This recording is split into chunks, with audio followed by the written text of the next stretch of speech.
I definitely agree with Sanders' argument. As they state on page 3 of Becoming a Learner, you are in college to become a more capable person and contributing citizen.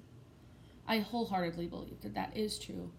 And furthermore, he gives examples of conversations with employers about what degrees they look for, and it's not always what would be expected. The first example, on page 1, illustrates this very well.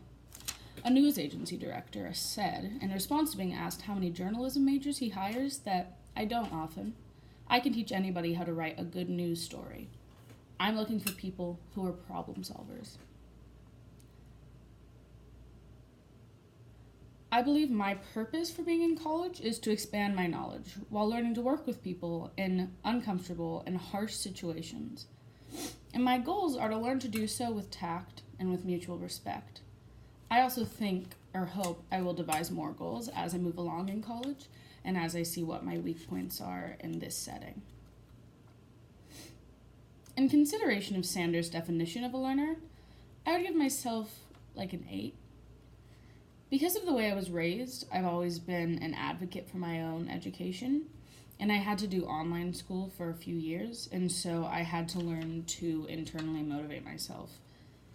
But I definitely have issues with seeking challenging opportunities and always looking for sort of the most, like the best way I can do things because I have a fear of like failing in them. And so that's why I sort of dock myself some. It's because I need to learn how to do that and not just be afraid.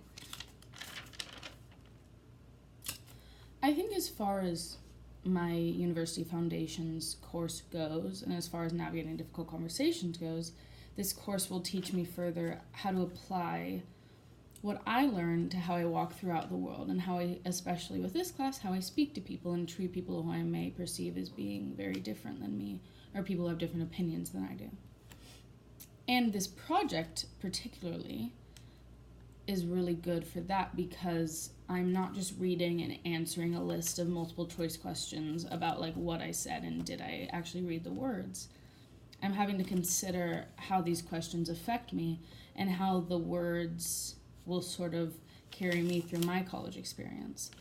So in conclusion, I think that Sanders has some really good points in this book about what it means to be a learner and how we grow as learners. And I think that this class in particular will teach me a lot about where my strengths are and where my weaknesses are and how I can change those and improve myself to make my college experience and just my experience in life much better and much more formative on a daily basis.